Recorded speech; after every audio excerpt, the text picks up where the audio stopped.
Hi friends, welcome back to my channel. ಈ video ಬಂದು ನಾನು ಆ್ಯಕ್ಚುಲಿ ಬಾಣಂತನದ ವಿಡಿಯೋದಲ್ಲೇ ಹಾಕಬೇಕಾಗಿತ್ತು. ಏನಕ್ಕೆ ನಾನು ಪ್ರೆಗ್ನೆನ್ಸಿ ಚಾನಲಲ್ಲೇ ಇದನ್ನು ಬಂದು ಹಾಕ್ತಾ ಇದ್ದೀನಿ ಅಂದರೆ, ನಾರ್ಮಲ್ ಡೆಲಿವರಿಗೆ ಟ್ರೈ ಮಾಡ್ತಾ ಇರೋರು ಒಂದು ವೇಳೆ ನಿಮಗೆ ನಾರ್ಮಲ್ಲೇ ಆಗುತ್ತೆ, ನಾರ್ಮಲ್ ಡೆಲಿವರಿನೇ ಆಗುತ್ತೆ ಅಂತ ಡಾಕ್ಟರ್ಸ್ ಹೇಳಿದರೆ, ಸೊ ಅಂಥವ್ರಿಗೆ ಇದು ಯೂಸ್ಫುಲ್ ಆಗಿರುತ್ತೆ ಅಂತ. ಸೊ ಬಾಣಂತನದಲ್ಲಿ ಹಾಕಿದ್ರೆ ಯಾರೂ ಪ್ರೆಗ್ನೆನ್ಸಿಯಲ್ಲಿರೋರು ನೋಡಲ್ಲ. ಸೊ ಹಾಗಾಗಿ ನಾನು ಇದರಲ್ಲೇ ಅಪ್ಲೋಡ್ ಮಾಡ್ತಾ ಇದ್ದೀನಿ. ಸೊ ನೀವೇನಾದರೂ ಒಂದು ವೇಳೆ ನಾರ್ಮಲ್ ಡೆಲಿವರಿ ಆಗುತ್ತೆ ಅಂತ ಡಾಕ್ಟರ್ಸ್ ಹೇಳಿದರೆ ಆಫ್ಟರ್ ಹೇಗಿರಬೇಕು. ಸೊ ಇವಾಗೆಲ್ಲ ಬಂದು ಜಾಸ್ತಿ ಅಪಾರ್ಟ್ಮೆಂಟ್ಸು, ಕೆಲಸಗಳ ಮೇಲೆ ಎಲ್ಲನೂ ಹೊರ ದೇಶಗಳಿಗೋ ಇಲ್ಲ ಹೊರಗಡೆ ರಾಜ್ಯಗಳಿಗೋ ಇಲ್ಲ ಜಿಲ್ಲೆಗಳಿಗೋ ಹೋಗುವಂಥವ್ರು ಇದ್ದಾರೆ. ಸೊ ಹಾಗಾಗಿ ರಿಲೇಷನ್ಸ್ ಆಗಲಿ ಅಮ್ಮ ಅಪ್ಪ ಆಗಲಿ ಜೊತೇಲಿ ಇರೋದಿಲ್ಲ, ತಾವೇ ಯಾರನ್ನಾದರೂ ಹೆಲ್ಪರ್ನ ಇಟ್ಕೊಂಡು ಬಾಣಂತನಗಳನ್ನ ಮುಗಿಸ್ಕೊಳ್ತಾರೆ. ಕೆಲವ್ರು ಬಂದು ಊರಿಗೆ ಹೋಗುವಷ್ಟರ ಮಟ್ಟಿಗೆ ಅವ್ರಿಗೆ ಹೆಲ್ತ್ ಕಂಡೀಷನ್ ಇರಲ್ಲ. ಕೆಲವ್ರಿಗೆ ಬಂದು ವರ್ಕ್ ಫ್ರಮ್ ಹೋಮ್ ಇರುತ್ತೆ, ಮನೆಯಲ್ಲೇ ಕೆಲಸ ಮಾಡೋ ಥರ ಇರುತ್ತೆ. ಹಾಗಾಗಿ ಯಾರು ನೋಡ್ಕೊಳ್ಳೋರಿಲ್ಲ, ನಾವು ಊರಿಗೂ ಹೋಗೋಕ್ಕಾಗಲ್ಲ, ದೂರ ಇದ್ದಾರೆ ಅನ್ನೋ ಥರ. ಕೆಲವ್ರಿಗೆ ಬಂದು ತಂದೆ ತಾಯಿ ದೂರ ಇರ್ತಾರೆ, ಇಲ್ಲ ಕೆಲವ್ರಿಗೆ ಬಂದು ನೋಡ್ಕೊಳ್ಳೋರೇ ಇರೋದಿಲ್ಲ. ಸೊ ಈ ರೀತಿ ಇರೋದ್ರಿಂದ ಆಫ್ಟರ್ ಡೆಲಿವರಿ, ನಾರ್ಮಲ್ ಡೆಲಿವರಿ ಆಗಿರೋರು ಮೇಯ್ನಾಗಿ ಏನೇನೆಲ್ಲ ಗಮನದಲ್ಲಿ ಇಟ್ಕೋಬೇಕು ಅನ್ನೋದು ಇವತ್ತಿನ ವಿಡಿಯೋದಲ್ಲಿ ನಾನು ಹೇಳ್ತಾ ಇದ್ದೀನಿ. ನಾರ್ಮಲ್ ಡೆಲಿವರಿ ನಂತರ ಒಂದು ತಾಯಿಗೆ ಒಂದು ದೊಡ್ಡ ಮೈಲ್ ಸ್ಟೋನನ್ನೇ ಅಚೀವ್ ಮಾಡಿರ್ತಾರೆ. ಅದು ನಾರ್ಮಲ್ ಡೆಲಿವರಿ ಆಗುವಾಗ ವಿತ್ ಸ್ಟಿಚ್ ವಿತೌಟ್ ಸ್ಟಿಚ್ ಅಂತಲೂ ಆಗುತ್ತೆ. ಕೆಲವ್ರಿಗೆ ಹಾಗೇ ನಾರ್ಮಲ್ ಡೆಲಿವರಿ ಆಗುತ್ತೆ. ಕೆಲವ್ರಿಗೆ ಜಾಗ ಆಗದಿದ್ದಾಗ ಒಂದು ಸ್ವಲ್ಪ ಬಂದು ವಜೈನಾ ಪ್ಲೇಸಲ್ಲಿ ಒಂದು ಸ್ವಲ್ಪ ಕಟ್ ಮಾಡ್ತಾರೆ. ಸೊ ಆಫ್ಟರ್ ದಟ್ ಅದು ಬಂದು ಹೊಲಿಗೆ ಹಾಕ್ತಾರೆ, ಅದು ಹೀಲ್ ಆಗುತ್ತೆ, ಏನು ತೊಂದರೆ ಇಲ್ಲ. ಆ ಥರ ಏನಾದರೂ ಹೊಲಿಗೆ ಹಾಕಿದರೆ ನಿಮ್ಮ ಒಂದು ಕೇರ್ ಹೇಗೆ ಅದನ್ನು ಮೇಯ್ನಾಗಿ ಇಟ್ಕೋಬೇಕು. ಈಗ ಸ್ಟಿಚ್ಚೇ ಹಾಕ್ದಿರ ನಿಮಗೆ ಮಗು ಆಗಿದೆ ಅಂದರೆ ಓಕೆ, ನಿಮಗೆ ಬೇಗ ರಿಕವರ್ ಆಗ್ತೀರಾ, ನೀವು ಬಂದು ನಾರ್ಮಲ್ ಆಗಿಬಿಡ್ತೀರ ಬೇಗ. ಅದೇ ನೀವೇನಾದರೂ ಒಂದು ವೇಳೆ ಸ್ಟಿಚ್ ಹಾಕ್ಸ್ಕೊಂಡಿದ್ದೀರ ಅಂದರೆ ರಿಕವರಿಂಗ್ ಟೈಮ್ ಒಂದು 10 days ಇರುತ್ತೆ. ಇವಾಗ ಏನು ಮಾಡಬೇಕು, ನಾನು ಆಯಿಲ್ಮೆಂಟ್ ಹಾಕಬೇಕಾ, ಪೌಡರ್ ಹಾಕಬೇಕಾ, ನೀರು ಹಾಕ್ಬೋದಾ ಹಾಕಬಾರ್ದಾ, ಈ ರೀತಿ ನೀರು ಹಾಕ್ಬೋದು, ಯಾವ ತೊಂದರೆನೂ ಇಲ್ಲ. ಆದಷ್ಟು ಬೆಚ್ಚಗಿರೋ ನೀರನ್ನು ಯೂಸ್ ಮಾಡಿ. ಬೆಚ್ಚಗಿರೋ ನೀರನ್ನ ಹಾಕಿ ಜೋರಾಗಿ ರಬ್ ಮಾಡಿದೆ ಲೈಟಾಗಿ ಮಗುಗೆ ಹೇಗೆ ಟ್ರೀಟ್ ಮಾಡ್ತೀರೋ ಆ ಥರ ನೀವು ನಿಮ್ಮ ವಜೈನಾ ಪ್ಲೇಸನ್ನು ನೋಡ್ಕೋಬೇಕಾಗತ್ತೆ. ನೀಟಾಗಿ ಒರೆಸ್ಕೊಂಡು ನೀಟಾಗಿ ವಾಶ್ ಮಾಡೋದಾಗ್ಬೋದು. ಇಲ್ಲ ನಿಮಗೆ ಬ್ಲೀಡಿಂಗ್ ಆಗ್ತಾಯಿದ್ರೂ ಕೂಡ ಆಗಾಗ ಒಂದು 3 hourಗೊಂದ್ಸಲಿ 2 hourಗೊಂದ್ಸಲಿ ವಾಶ್ ಮಾಡೋದ್ರಿಂದ ಇನ್ಫೆಕ್ಷನ್ನ ನೀವು ತಡಿಬೋದು. ಆ ಹೊಲಿಗೆ ಹಾಕಿರೋ ಜಾಗನೂ ಅಷ್ಟೇ ವಾಶ್ ಮಾಡ್ತಾ ನಿಮ್ಗದು ಸರಿ ಹೋಗುತ್ತೆ. ನೀರಲ್ಲಿ ಒಂದು ಸ್ವಲ್ಪ ಉಪ್ಪು, ಒಂದು ಸ್ವಲ್ಪ ಅರಿಶಿಣ ಪುಡಿ ಹಾಕಿ ವಾಶ್ ಮಾಡೋದ್ರಿಂದ ಇನ್ಫೆಕ್ಷನ್ಸನ್ನು ತಡೆಗಟ್ಬೋದು. ಒಂದು ವೇಳೆ ನಿಮ್ಮ ಗೈನಕಾಲಜಿಸ್ಟ್ ನಿಮ್ಗೆ ಏನಾದರೂ ಕ್ರೀಮ್ಸ್ನ ರೆಫರ್ ಮಾಡಿದರೆ ನೀವು ಅದನ್ನು ಯೂಸ್ ಮಾಡ್ಕೊಳ್ಳಿ. ಅದು ನಾನು ಯಾವುದೂ ಅಷ್ಟೇ ಕ್ರೀಮ್ಸ್ ಇದೇ ಹಾಕಿ ಅದೇ ಹಾಕಿ ಅಂತ ಹೇಳಲ್ಲ, ಡಾಕ್ಟರ್ ಕೊಟ್ಟಿರೋದನ್ನ ನೀವು ಯೂಸ್ ಮಾಡ್ಬೋದು. ಆ್ಯಂಡ್ ನೆಕ್ಸ್ಟು ಸಡನ್ನಾಗಿ ಕೂರೋದು, ಸಡನ್ನಾಗಿ ಹೇಳೋದನ್ನು ಬಂದು ನೀವು ಅವಾಯ್ಡ್ ಮಾಡಿ. ಹೊಲಿಗೆಗಳು ತುಂಬ ಸೂಕ್ಷ್ಮವಾಗಿರುತ್ತೆ. ಸಡನ್ನಾಗಿ ಎದೊಳೋದು, ಸಡನ್ನಾಗಿ ಟಾಯ್ಲೆಟಲ್ಲಿ ಕೂತ್ಕೊಳ್ಳೋದು, ಸಡನ್ನಾಗಿ ಮಗು ನಿಂತ್ಕೊಳ್ಳೋಕೆ ಬಗ್ಗೋದು, ಈ ಥರ ಎಲ್ಲ ಮಾಡುವಾಗ ಸ್ಟಿಚಸ್ ಲೂಸ್ ಆಗೋದಕ್ಕೂ ಚಾನ್ಸ್ ಇದೆ. ಸೊ ಅದನ್ನು ಹುಷಾರಾಗಿ ನೋಡ್ಕೊಳ್ಳಿ. ತುಂಬ ಹೊತ್ತು ಚಪ್ಪಾಂಗಲ್ಲಿ ಹಾಕೊಂಡು ತುಂಬ ಹೊತ್ತು ಕೂತಿರಬೇಡಿ. ಆದಷ್ಟು ಮಲಗುವಂತಹ ಭಂಗಿ ಹೇಗಿರಬೇಕು ಅಂತಂದರೆ, ನಿಮ್ಮ ಕಾಲ ಮೇಲೆ ಈ ರೀತಿ ಕಾಲನ್ನ ಹಾಕ್ಕೊಳ್ಳಿ. ಏನು ಕಾಲುಗಳನ್ನ ಈ ರೀತಿ ನೀಟ್ಕೊಂಡಿರ್ತೀರ ಅದೇ ಕಾಲು ನೀತಿ ಹಿಂಗೆ ಹಾಕ್ಕೊಳ್ಳಿ. ಇದು ಏನಕ್ಕೆ ಅಂತಂದರೆ ಎಕ್ಸೆಸ್ ಆಫ್ ಹೇರ್ ಬಂದು ವಜೈನಾ ಪ್ಲೇಸಲ್ಲಿ ಒಳಗೆ ಹೋಗುತ್ತೆ. ಸೊ ಅವಾಗ ಏನಾಗುತ್ತೆ, ನೀವು ಪ್ರತಿ ಸತಿ ಎದ್ದು ಕೂರುವಾಗ ಸೌಂಡ್ ಬರೋದಕ್ಕೆ ಶುರು ಆಗುತ್ತೆ ವಜೈನಾ ಪ್ಲೇಸಲ್ಲಿ. ಸೊ ಅದಕ್ಕೋಸ್ಕರ ಹೇಳ್ತಾ ಇದ್ದೀನಿ, ಗ್ಯಾಸ್ ಒಳಗಡೆ ನಮಗೆ ಎಕ್ಸೆಸ್ ಆಫ್ ಏರ್ ಒಳಗಡೆ ಹೋಗ್ದಿದ್ದಂಗೆ ಡೆಲಿವರಿ ಆದಮೇಲೆ ಆ ರೀತಿ ನೀವು ಮಲ್ಕೊಳ್ಳೋದಕ್ಕೆ ಶುರು ಮಾಡಬೇಕು. ಏನೋ ಎದೊಳವಾಗಲೋ ಕೂತ್ಕೊಳ್ಳೋವಾಗೋ ಕಾಲುಗಳನ್ನು ನೀವು ನಾರ್ಮಲಾಗಿ ಮಾಡ್ಕೋಬೋದು. ಅದೇ ನೀವು ಮಲಗಿದ್ದೀರ ಅಂದರೆ ಕಾಲನ್ನ ಆದಷ್ಟು ಫುಲ್ಲಾಗಿ ಹಿಂಗೆ ಹಾಕ್ಕೊಂಡು ಟೈಟಾಗಿ ನಿಮ್ಮ ಒಂದು ವಜೈನಾ ಪ್ಲೇಸಲ್ಲಿ ಏರ್ ಹೋಗ್ತಿದ್ದಂಗೆ ನೀವು ನೋಡ್ಕೊಳ್ಳಿ. ಒಂದು ಸ್ವಲ್ಪ ದಿವಸ ಆಮೇಲೆ ಅದಾಗದೆ ಸರಿ ಹೋಗುತ್ತೆ. ಸೊ ಹೀಲಿಂಗ್ ಬಂದು ಒಂದು 10 daysಲ್ಲೆಲ್ಲ ಸರಿ ಆಗುತ್ತೆ. ಒಂದು ವೇಳೆ ಅವ್ರು ಹೊಲಿಗೆ ಎಲ್ಲ ಬಿಚ್ತೀವಿ ಇಲ್ಲ ಅದೇ ಹೋಗುತ್ತೆ, ಯಾವ ಥರ ಹೇಳ್ತಾರೋ ನೋಡ್ಕೊಳ್ಳಿ. ಯಾಕಂದರೆ ಅದರದ್ದು ಬಗ್ಗೆ ನನಗೆ ಅಷ್ಟೊಂದು ಐಡಿಯಾ ಇಲ್ಲ. ಸೊ ಅದು ನೀವು ಡಾಕ್ಟರ್ನ ಕೇಳ್ಕೊಳ್ಳಿ. ಯಾಕಂದರೆ ಎಕ್ಸ್ಪೀರಿಯನ್ಸ್ ಇದ್ದರೆ ಏನಿದ್ರೂ ಹೇಳ್ಬೋದು. ನನಗೆ C-sectionನಲ್ಲಿ ಎಕ್ಸ್ಪೀರಿಯನ್ಸ್ ಇದೆ, ನಾರ್ಮಲ್ ಡೆಲಿವರಿಯಲ್ಲಿ ಬಂದು ಎಕ್ಸ್ಪೀರಿಯನ್ಸ್ ಪೇಯ್ನಲ್ಲಿದೆ.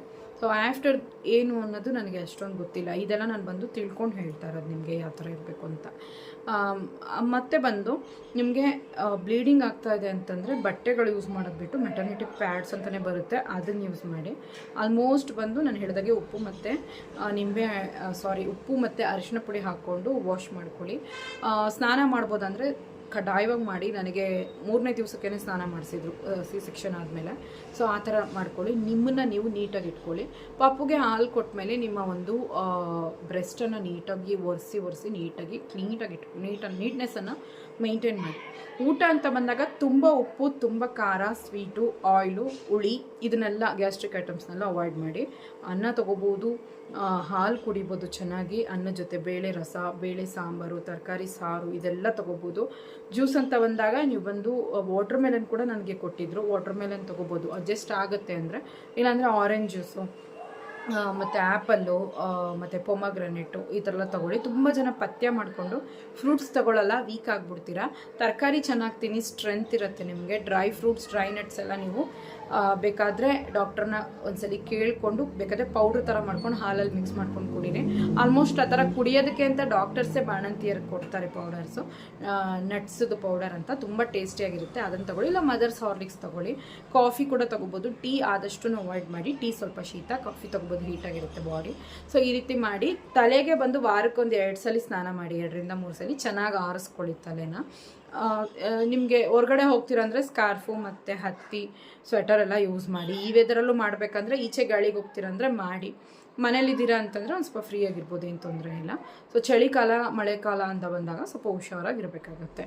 ಸೊ ಇದು ನಾರ್ಮಲ್ ಡೆಲಿವರಿಯಲ್ಲಿ ಆಗುವಂಥದ್ದು. ನಿಮ್ಮ ಒಂದು ಯುಟ್ರಸ್ಸು 45 ಡೇಸ್ ಒಳಗಡೆ ತನ್ನ ಸ್ಥಿತಿಯನ್ನು ತಾನು ಪಡ್ಕೊಳ್ಳುತ್ತೆ. ನಿಮಗೆ ತೊಟ್ಲು ಮುಟ್ಟು ಅಂತ 2 ತಿಂಗಳಲ್ಲೋ 3 ತಿಂಗಳಲ್ಲೋ ಇಲ್ಲ 4 ತಿಂಗಳಲ್ಲಿ ಕೂಡ ನಿಮಗೆ ತೊಟ್ಲು ಮುಟ್ಟು ಅಂತ ಆಗುತ್ತೆ. ಅಂದರೆ ಫಸ್ಟ್ ಪೀರಿಯಡ್ಸು ನಿಮಗೆ 1 ಮಂತ್ವರೆಗೂ ಬ್ಲೀಡಿಂಗ್ ಆಗ್ಬೋದು, 2 ಮಂತ್ವರೆಗೂ ಬ್ಲೀಡಿಂಗ್ ಆಗ್ಬೋದು. 1 ಮಂತ್ ಗ್ಯಾಪ್ ತೊಗೊಂಡು ಮತ್ತು 4th ಮಂತಲ್ಲೋ 5th ಮಂತಲ್ಲೋ ನಿಮಗೆ ಮತ್ತೆ ಬ್ಲೀಡಿಂಗ್ ಆಗುತ್ತೆ, ಅದು ಪೀರಿಯಡ್ಸು. ಸೊ ಆ ಪೀರಿಯಡ್ಸ್ ಬಂದು ನಿಮಗೆ 2 ಡೇಸ್ ಇರ್ಬೋದು, ಇಲ್ಲ 3 ಡೇಸ್ ಕೂಡ ಇರಬಹುದು. ಸೊ ಈ ಥರ ಆಯಿತು ಅಂತಂದಾಗ ನೀವು ಮತ್ತೆ ಇನ್ನೊಂದು ಬೇಬಿಗೆ ರೆಡಿ ಆಗಿದ್ದೀರಾ ಅಂತ, ಎಗ್ಸ್ ಎಲ್ಲ ನಿಮಗೆ ಒಳ್ಳೆ ರೀತಿಯಾಗಿ ಅದು ಓವ್ಯುಲೇಟ್ ಆಗ್ತಾಯಿದೆ ಅಂತ. ಸೊ ಹಾಗಾಗಿ ಈ ಟೈಮಲ್ಲಿ ಹುಷಾರಾಗಿರಬೇಕಾಗುತ್ತೆ.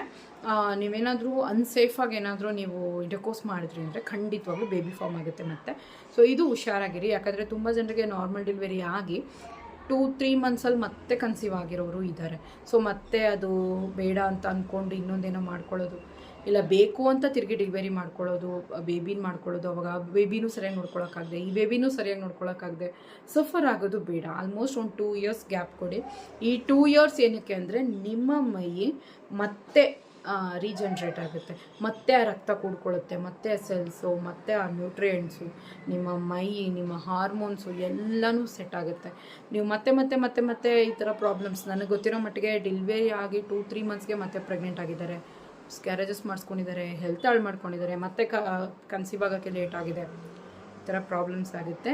ನಿಮ್ಮ ಯುಟ್ರಸ್ಸು ನಿಮ್ಮ ಅಧಿಕಾರ. ಸೊ ಇದನ್ನು ಬಂದು ಮನಸ್ಸಲ್ಲಿ ಇಟ್ಕೊಳ್ಳಿ. ನಿಮ್ಮ ಗರ್ಭಕ್ಕೆ ನೀವೇ ಕಾವಲಾಗಿರಬೇಕು, ನಿಮ್ಮ ಗರ್ಭಕೋಶದ ಆರೋಗ್ಯಕ್ಕೆ ನೀವೇ ಹೊಣೆಯಾಗಿರಬೇಕು. ಇನ್ನೊಂದು ಮಗು ಬೇಕು ಅನ್ನೋದನ್ನ ನೀವೇ ನಿರ್ಧಾರ ಮಾಡಬೇಕು. ಯಾಕಂದರೆ ಸಫರ್ ಆಗೋದು ನೀವು, ನಿಮ್ಮ ಮೈ, ನಿಮ್ಮ ಬ್ರೈನು, ಈ ಎಲ್ಲನೂ. ಹಾರ್ಮೋನಲ್ ಚೇಂಜಸ್ ಅಂತೂ ಸಿಕ್ಕಾಪಟ್ಟೆ ಈ ಟೈಮಲ್ಲಿ ಡೌನ್ ಇರುತ್ತೆ. ತುಂಬ ಎಮೋಷನಲ್ ವೀಕ್ ಇರ್ತೀರ. ಸ್ವಲ್ಪ ಸಪೋರ್ಟ್ ತೊಗೊಂಡು ಆದಷ್ಟು ಫ್ರೀಯಾಗಿ ಮೈಂಡೆಡ್ ಇಟ್ಕೊಂಡು, ಯಾರನ್ನೂ ಜಾಸ್ತಿ ಅವಲಂಬನೆ ಆಗದೆ, ಜಾಸ್ತಿ ಯಾರನ್ನೂ ನನಗೆ ಕೇರ್ ತೋರಿಸ್ತಾರೆ, ಲವ್ ಆ್ಯಂಡ್ ಅಫೆಕ್ಷನ್ ತೋರಿಸ್ತಾರೆ, ನನಗೆ ಮನೆ ಕೆಲಸ ಮಾಡಿಕೊಡ್ತಾರೆ, ನನ್ನ ಮಗುನ ಚೆನ್ನಾಗಿ ನೋಡ್ಕೊತಾರೆ ಅಂದ್ಕೋಬೇಡಿ. ಪ್ರೆಗ್ನೆನ್ಸಿಗೂ ಮುಂಚೆ ಒಂಥರ ಇರ್ತಾರೆ, ಪ್ರೆಗ್ನೆನ್ಸಿ ಆದಮೇಲೆ ಒಂಥರ ಇರ್ತಾರೆ, ಡೆಲಿವರಿ ಆದಮೇಲೆ ಒಂಥರ ಇರ್ತಾರೆ. ಸೊ ಯಾರನ್ನು ನಂಬೋದು ಬೇಡ. ನಿಮ್ಮ ಕೇರ್, ನಿಮ್ಮ ಫುಡ್ ಮತ್ತು ನಿಮ್ಮ ಬೇಬಿ ಹೆಲ್ತ್, ನಿಮ್ಮ ಹೈಜೀನ್ ಇದೆಲ್ಲನೂ ನೀವು ಆರ್ಗನೈಸ್ ಮಾಡ್ಕೋಬೇಕು. ನೀವು ಫುಡ್ ಏನು ತಿನ್ನಬೇಕು, ಬೆಳಗ್ಗೆ ಏನು ಮಾಡ್ಕೋಬೇಕು, ಮಗುನ ಯಾವ ಟೈಮಲ್ಲಿ ನಿದ್ದೆ ಮಾಡಿಸ್ಬೇಕು, ಆ ಟೈಮಲ್ಲಿ ನೀವೇನು ಆರಾಮ್ ತೊಗೋಬೇಕು, ಮನೇನ ಯಾವ ರೀತಿ ನೀಟಾಗಿ ಇಟ್ಕೋಬೇಕು. ಆಲ್ಮೋಸ್ಟ್ 1 ಮಂತ್ 1.5 ಮಂತ್ಗೆಲ್ಲ ನಿಮ್ಮ ಮೈ ಸ್ವಲ್ಪ ಕುದುರುತ್ತೆ. ಒಂದು 2-3 ತಿಂಗಳಿಗೆ ಆರಾಮಾಗಿಬಿಡ್ತೀರಾ. ಆಮೇಲೆ ಮನೆ ಕೆಲಸ ನೀವೇ ತಣ್ಣೀರೆಲ್ಲ ಮುಟ್ಕೊಂಡು ಮಾಡ್ಕೋಬೋದು. ನಾನೆಲ್ಲ ಒಂದು ತಿಂಗಳಿಗೆಲ್ಲ ತಣ್ಣೀರು ಮುಟ್ಕೊಂಡೆ, ಸಿ ಸೆಕ್ಷನ್ ಆದರೂ ಕೂಡ. ಡಬಲ್ ಆಪ್ರೇಷನ್ ಆದರೂ ಅಂದರೆ family planning, baby C section ಎಲ್ಲ ಆಗಿದ್ರು ಕೂಡ 1 ಮಂತ್ಗೆಲ್ಲನೂ ನನಗೇನು ಆರಾಮಾಗಿದ್ದೆ, ನಾನೆಲ್ಲ ಮಾಡ್ಕೋತಾಯಿದ್ದೆ. ಬಟ್ ತುಂಬ ವೀಕಾಗಿದ್ದೆ ನಾನು. ಒಳ್ಳೆ ಹೆಲ್ದಿ ಫುಡ್ ತೊಗೋಬೇಕಾಗಿತ್ತು ಅಂತ ಈಗ ಅನಿಸುತ್ತೆ ಒಂದೊಂದ್ಸಲಿ. ಸೊ ಅದಕ್ಕೇ HB ಲೆವೆಲ್ ಕಮ್ಮಿ ಆಗೋದಕ್ಕೆ ಕಾರಣ. ಸೊ ಚೆನ್ನಾಗಿ ಊಟ ಮಾಡಿ, ಡೇಟ್ಸ್ ತೊಗೊಳ್ಳಿ, ಹಣ್ಣುಗಳು ಚೆನ್ನಾಗಿ ತೊಗೊಳ್ಳಿ, ನೀರು ಚೆನ್ನಾಗಿ ಕುಡೀರಿ, ಹಾಲು ಚೆನ್ನಾಗಿ ಕುಡೀರಿ. ದಪ್ಪ ಆಗೋದ್ರ ಬಗ್ಗೆ ಭಯ ಪಡಬೇಡಿ. ದಪ್ಪ ಆಗೋ ಥರ ಫುಡ್ ತಿನ್ನಬೇಡಿ. ಅಂದರೆ ಅನ್ನ ಜಾಸ್ತಿ ತಿನ್ನೋದು, ತುಪ್ಪ ಜಾಸ್ತಿ ಹಾಕ್ಕೊಂಡು ತಿನ್ನೋದು, ಅಂದರೆ ತುಂಬ ಫ್ಯಾಟಿ ಮಟನ್ ತಿನ್ನೋದು, ಅವೆಲ್ಲ ಅವಾಯ್ಡ್ ಮಾಡಿ. ಫ್ಯಾಟ್ ಕರಗಬೇಕು, ಅದೇ ಸಮಯ ನಿಮಗೆ ಹೆಲ್ತ್ ಚೆನ್ನಾಗಿರಬೇಕು. ಸೊ ಆ ಥರ ಊಟನ ತಿನ್ನಿ. ಈಗ ಅನ್ನ ತಿಂತೀರ ಅಂದರೆ ಒಂದು ಸ್ವಲ್ಪ ಅನ್ನ ತಿನ್ನಿ, ಜಾಸ್ತಿ ತರಕಾರಿ ತಿನ್ನಿ, ಜಾಸ್ತಿ ಹಣ್ಣು ಪೋರ್ಷನ್ಸ್ ಜಾಸ್ತಿ ಇರಲಿ, ಎಗ್ ಪೋರ್ಷನ್ ಇರಲಿ. ಸೊ ಅನ್ನ ಬಂದು ಒಂದು ಸ್ವಲ್ಪ ಇದ್ದರೆ ಇನ್ನು ಮಿಕ್ಕಿದೆಲ್ಲ ಡಬಲ್ ಪೋರ್ಷನಲ್ಲಿದ್ದರೆ ನಿಮ್ಮ ಹೊಟ್ಟೆನೂ ಫಿಲ್ ಆಗಿರುತ್ತೆ. ಈಗ ತರಕಾರಿ ಪಲ್ಯ ಒಂದಿಷ್ಟು ತಿನ್ನಿ, ಅನ್ನ ಒಂದಿಷ್ಟು ತಿನ್ನಿ, 1-2 ಮೊಟ್ಟೆ ತಿನ್ನಿ.